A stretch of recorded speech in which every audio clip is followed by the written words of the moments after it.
नमस्कार दर्शकों, our Haridwar channel और परिपाटी न्यूज़ में आपका स्वागत है। मैं अजीत सिंह कालरा इस समय उपस्थित हूँ डीपीएस रानीपुर में पढ़ने वाली छात्रा कुमारी अदीबा खान के घर में, जिन्होंने कक्षा 12 की सीबीएसई बोर्ड परीक्षाओं में 96% अंक प्राप्त किए हैं। वह ह्यूमैनिटीज़ सेक्शन में दूसरे स्थान पर रही हैं। तो आइए आपको मिलवाते हैं अदीबा खान से। तो मिलिए अदीबा खान से। अदीबा, आपको बहुत बधाई हो, आपने बहुत अच्छे नंबर पाए हैं क्लास 12 में। तो अब मैं आपको अदीबा खान के माता पिता से परिचय करवाता हूँ। ये हैं अदीबा खान के पिताजी डॉक्टर एम रहमान, जो कि एक पीएचडी टीचर हैं गवर्नमेंट इंटर कॉलेज कासमपुर में, जो कि बडेड़ी राजपूतान हरिद्वार से रुड़की जाने वाले रास्ते पर है। और अब मैं आपको अदीबा की माताजी से मिलवाता हूँ। मिलिए अदीबा खान की माताजी शबनम खान से, जो कि एक गृहिणी है। और अब मैं अदीबा का इंटरव्यू लेने जा रहा हूँ।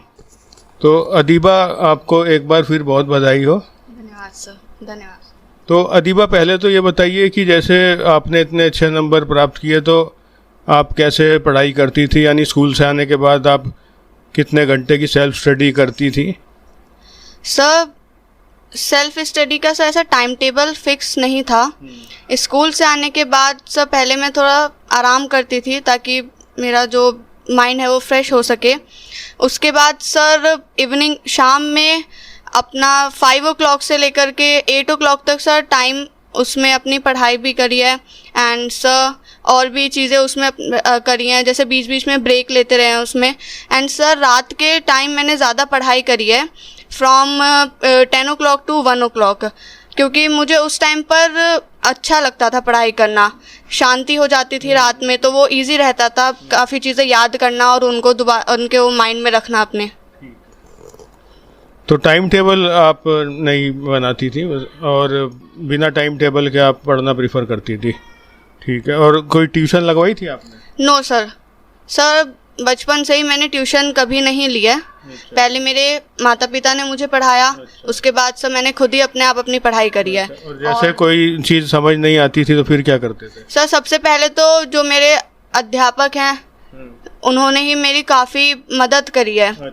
मुझे कुछ भी पूछना होता था, किसी भी वक्त मैं उनसे कांटेक्ट कर सकती हूँ, फ़ोन पर, स्कूल पे उनसे पूछ सकती हूँ। तो सर सबसे पहले तो मैं अपने अध्यापकों का ही शुक्रिया करना चाहूँगी कि उन्होंने मेरा बहुत साथ दिया है सर। तो आपके पास जैसे ह्यूमैनिटीज़ था, तो कौन कौन से आप सब्जेक्ट आपके पास थे? सर मेरे पास history, political science, geography, economics and English. And sir मैंने 6 सब्जेक्ट लिया था हिंदी। अच्छा, history, political science, English, geography और इकोनॉमिक्स। तो आगे अब जैसे अभी बच्चों ने वो दिया है कॉमन यूनिवर्सिटी एंट्रेंस टेस्ट, तो आपने दिया वो? जी सर, मैंने दिया है। अच्छा। तो आगे आप ग्रेजुएशन में क्या पढ़ाई करना चाहती हैं? सर ग्रेजुएशन में मुझे बीए हिस्ट्री ऑनर्स करना है। अच्छा, कौन सी यूनिवर्सिटी से करना चाहेंगी? Sir Jamia Millia Islamia, Delhi. BA history. अच्छा, तो हिस्ट्री ही क्यों करना चाहती हैं? सर इतिहास मेरा 6ठी क्लास से ही मेरा सबसे मनपसंद विषय रहा है। और सर मुझे ये जानना बहुत अच्छा लगता है कि आज के ज़माने में जब हमारे पास इतनी सारी सुविधाएं हैं, तब हम ये सारी चीज़ें कर रहे हैं। पर सर जब पहले लोग रहते थे, इतनी सारी सुविधाएं नहीं थी, तब भी सर वो अपना काम भी करते थे, बिजनेस भी चलाते थे। इतनी बड़ी बड़ी उन्होंने मॉन्यूमेंट्स बनाए हैं। तो सर मुझे वो चीज़ें जानना बहुत पसंद है। और सर जब तक हम अपने कल को नहीं जानेंगे, तो आगे आने वाले कल के बारे में भी पता नहीं चलेगा। बीए हिस्ट्री के बाद का क्या प्लान है? सर बीए हिस्ट्री के बाद का सर मुझे यूपीएससी की तैयारी करनी है। और मेरा सर सबसे फर्स्ट एम, मतलब सर 3rd क्लास से मेरा यूपीएससी ही रहा है कि मुझे यूपीएससी क्लियर करना है। नहीं, तो 3rd क्लास में आपको पता था कि यूपीएससी क्या होता है? सर 3rd क्लास में मुझे पता नहीं था, बट सर मैंने हमारे स्कूल में डीएम की विजिट हुई थी। उनको देखा था सर। तो आपको लगा कि यस सर उनको इतनी इज्जत उनको मिली सर, उनका इतना नाम, सब मतलब सब उनको जानते थे। तो मुझे भी लगा कि वो मुझे भी चाहिए, इतनी इज्जत ये चाहिए। और सर फिर बड़े होते होते इस पोस्ट के बारे में पता लगा, इस जॉब के बारे में पता लगा, तो सर वो और अच्छा लगा कि इस जॉब के बाद अपने देश के लिए हम कुछ कर सकते हैं, देश के लोगों के लिए कर सकते हैं। नहीं, लेकिन वहाँ स्कूल में इतने बच्चे और भी थे तो आपका ही मन किया है आईएएस बनने का? यस सर, वो होती है ना सर, किसी भी बच्चे को, हर बच्चे का अलग अलग होता है सर। हर किसी को और भी स्पोर्ट्स अच्छा लगता है, उसको उसमें इंटरेस्ट होता है। और सर मुझे उनको देख करके एकदम से ये अट्रैक्शन हुआ कि मुझे यही पोस्ट चाहिए और यही इज्जत चाहिए मुझे जो उनको मिल रही है। गुड। लेकिन जैसे कंपटीशन का मामला होगा, और सिविल सर्विसेज जो है वो इंडिया का सबसे टफ कंपटीशन होता है, तो अब उसमें कई लाख बच्चे हर साल अपीयर होते हैं और निकलते जो हैं वो थोड़े से ही निकलते हैं, तो कंपटीशन का मामला है। तो आपने ये सोचा कि 1% सिलेक्शन नहीं होता, और वैसे तो उसमें ये होता है कि लोग 3-3, 4-4 साल लगे रहते हैं, तो आप भी मतलब कि 3-4 साल, मतलब आप लगातार जब तक नहीं होगा करती रहेंगी? यस सर, सर जब तक मुझे अटेम्प्ट मिलेंगे मैं तब तक ट्राई करती रहूँगी। ठीक है। और लेकिन बड़ा ये सेंसिटिव मैटर होता है, क्योंकि कई लोग हमने देखे हैं वो लगे रहते हैं और कुछ की किस्मत साथ नहीं देती अंत तक, तो वो फिर कई साल उनके निकल जाते हैं। तो कोई आपने प्लान भी रखा है कोई कि भाई अगर यहाँ नहीं होता तो मैं ये कुछ और करूँगी?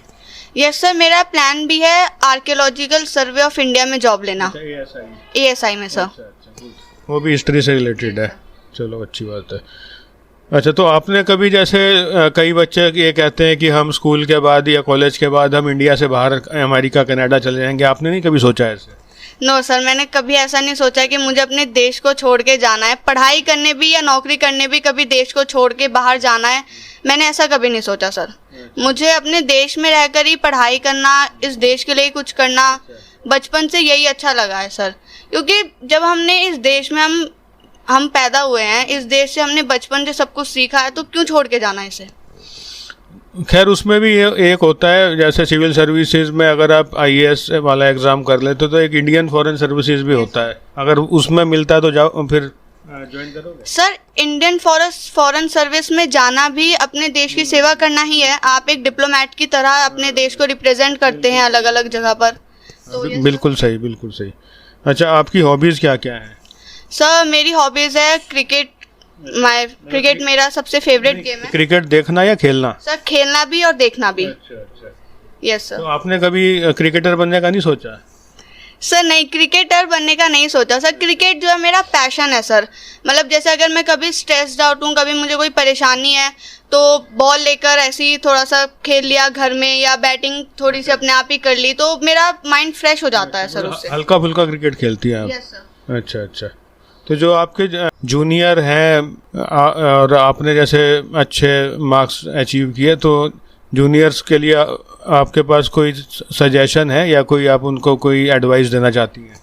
सर, मेरा सजेशन तो यही है कि आप जितनी ज़्यादा हो सके सेल्फ स्टडी करें। बिकॉज सर, ट्यूशन से ना एक रिजिडिटी हो जाती है और वो हर कोई फॉलो नहीं कर पाता। लेकिन सेल्फ स्टडी जब हम करते हैं सर, तो हमें अपनी क्षमता पता चलती है कि हम कितना कर सकते हैं।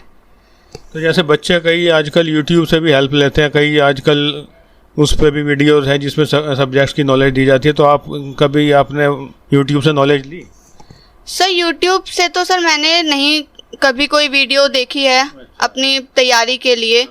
मुझे सर ज़रूरत ही नहीं पड़ी, क्योंकि जब हमारे अध्यापिकाएं हैं तो यूट्यूब से क्यों देखना सर। अच्छा, आपका नाम अदीबा है, तो अदीबा का क्या मतलब होता है? सर, अदीबा का मतलब है अक्लमंद, दिमाग वाला। अच्छा।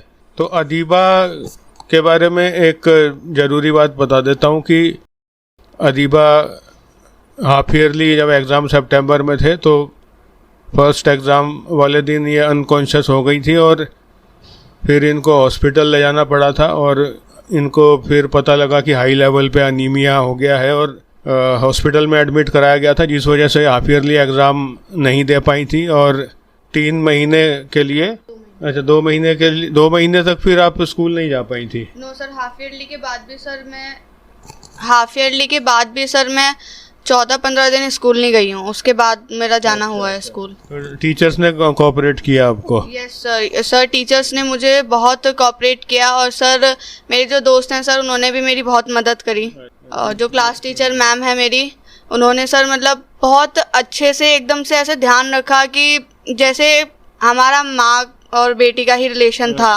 तो मैम सरिता श्रीवास्तव मैम, तो उन्होंने मेरी बहुत हेल्प करी। और जब मैं स्कूल गई तो मेरा जितना भी पहले का छूटा हुआ था उन्होंने मुझे वो पढ़ने में दोबारा से कवर करने में बहुत हेल्प करी। इससे ये एक शिक्षा मिलती है कि अगर कभी आप बीमार पड़ जाते हैं तो घबराने की बात नहीं है और हिम्मत से काम लेना चाहिए। और इतना पढ़ाई का नुकसान होने के बाद भी फिर से अदीबा ने हिम्मत दिखाई और वो बोर्ड एग्ज़ाम्स में इतना अच्छा परफॉर्म कर गई और स्कूल में सेकंड रैंक लाने में कामयाब रहीं। तो अदीबा, आपने सभी सवालों के जवाब बहुत अच्छे से दिए हैं और मैं आपको आगे आपकी हायर एजुकेशन के लिए और उसके बाद आप सिविल सर्विसेज के लिए ट्राई करेंगी, तो उसके लिए मैं बेस्ट ऑफ लक कहता हूँ आपको। धन्यवाद सर।